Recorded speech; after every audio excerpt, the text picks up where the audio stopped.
Okay, good morning.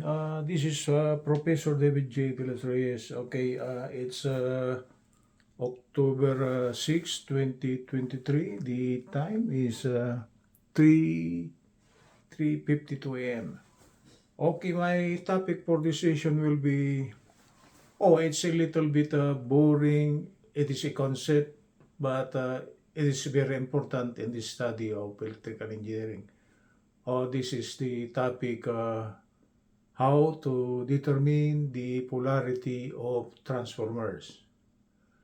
Like in the polarity of DC circuit, like in the connection of series batteries, there is the so-called additive and subtractive polarity.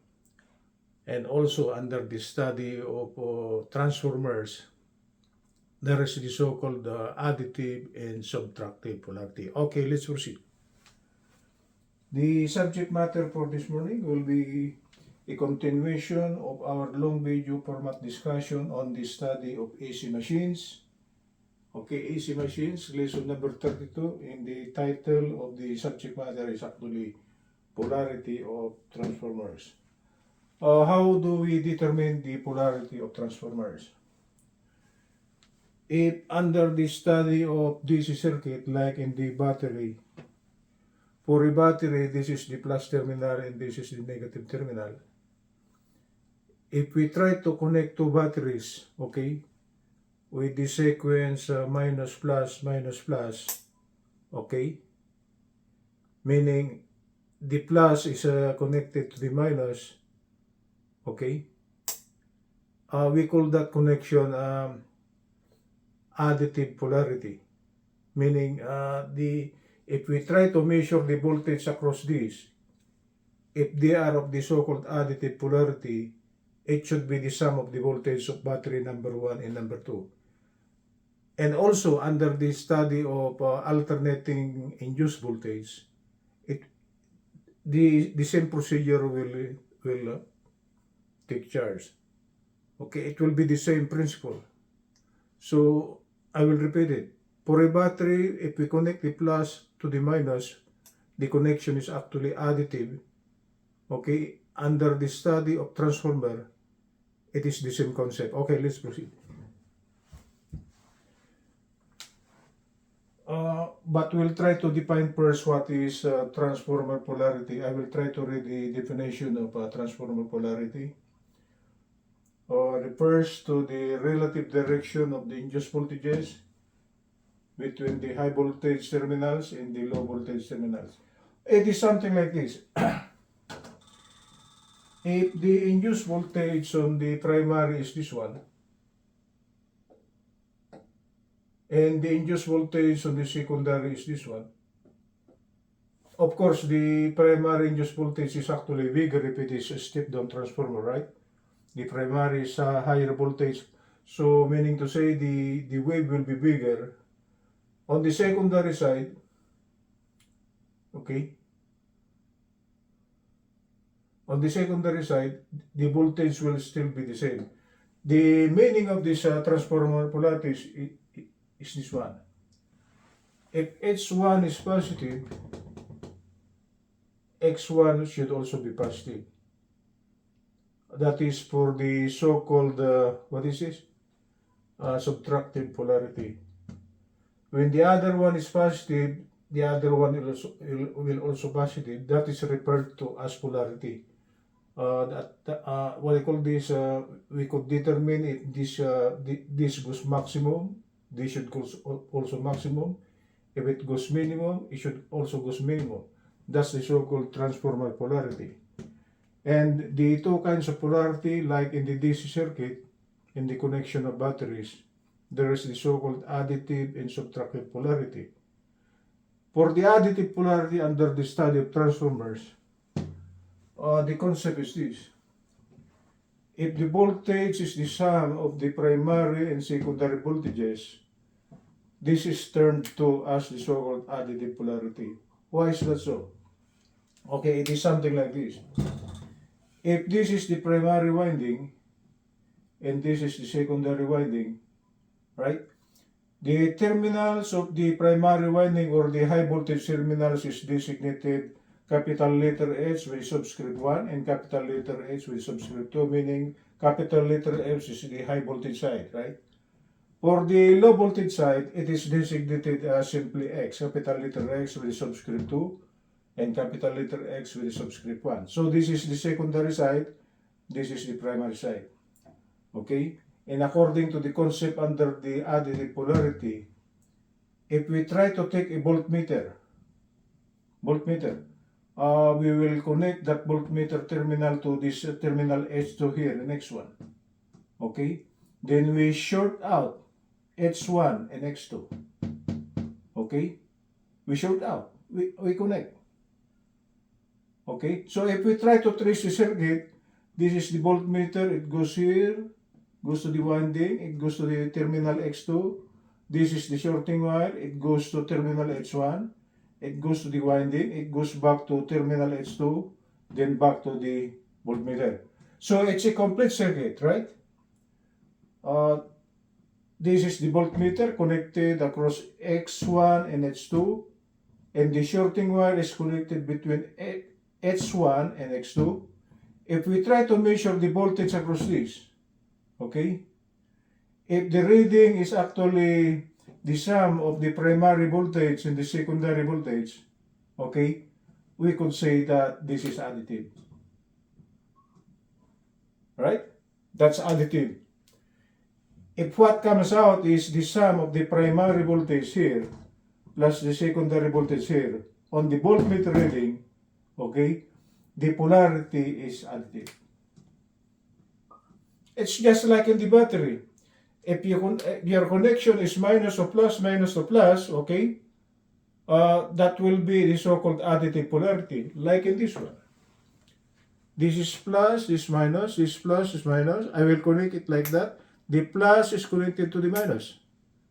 Okay? So if we try to measure the voltage across this, if this is 1.5 and this is 1.5, if we measure here, if what comes out is 3 volts, okay, the polarity is additive or the connection is actually additive. In the study of transformer, it is the same.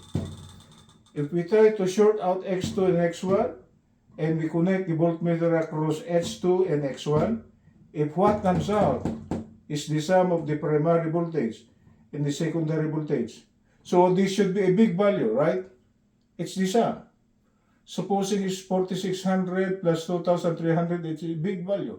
If what comes out is the sum, we could say that the polarity of the transformer is additive. So how do we know it's additive? Oh, it's just like on the markings already. This H1 and H2 is fixed.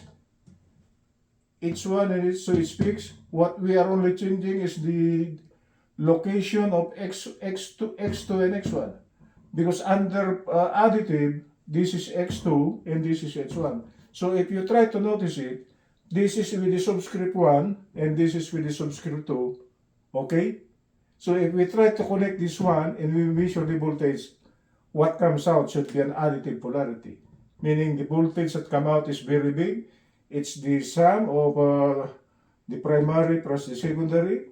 We could say that the polarity is additive. Okay? The 1 is connected to 2, okay? Subscript 2, subscript 1, that's additive. Right? Conversely, on the other hand, for subtractive polarity, if the voltage is the difference between the primary and secondary, meaning to say, we change the connection, okay? We maintain the primary connection. On the subtractive polarity, we change the location of X1 and X2. This is now X1, this is now X2, right? We interchange it. So if you try to see it, this is subscript 1, this is subscript 1, meaning if this is plus, this should be plus. Then we try to short out X1 and H1. Then we connect a voltmeter across X2 and H2.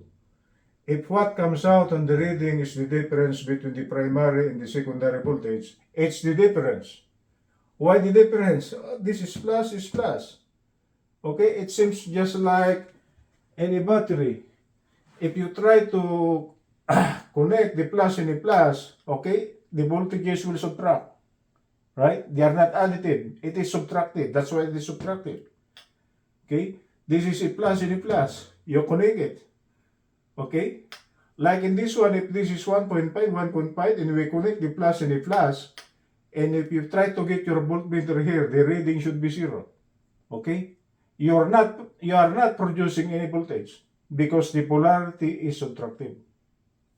Okay, so under the study transformer, if we connect H1 and X1, which is a plus and a plus, okay, in polarity, of course, it will be subtraction. Okay, if what comes out on the voltmeter reading will be the difference of the primary and the secondary, we could say that the polarity of the transformer is subtractive.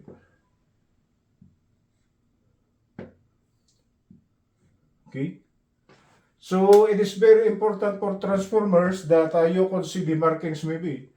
If there is number 1 on the high side, number 1 on the low side, number 2 on the high side, and number 2 on the low side. If you try to connect the subscript 1 and subscript 1, that's subtractive.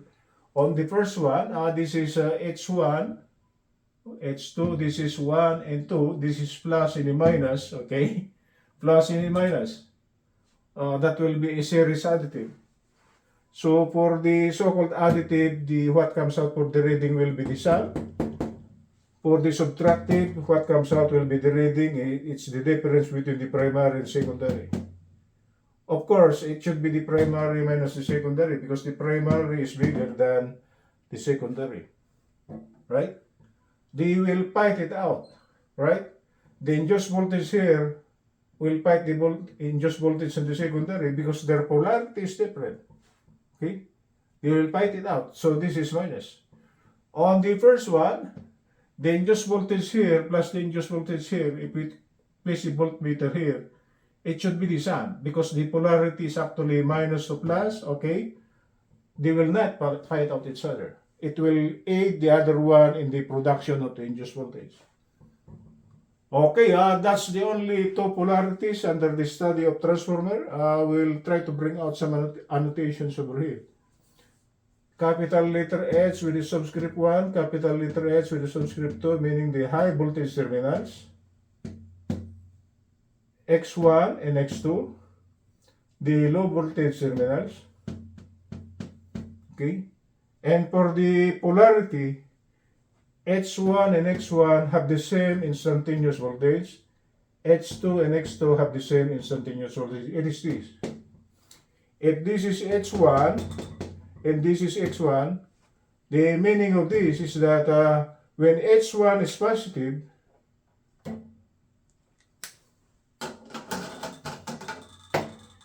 when H1 is positive, X1 is also positive. Okay? And so with X2. If we try to replace this with H2, and this should not be X2, when H2 is positive, okay, X2 should also be positive.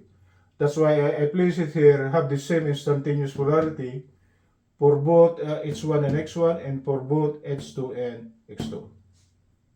Okay, that's the only polarity under the study of single phase transformers, the so-called additive and subtractive.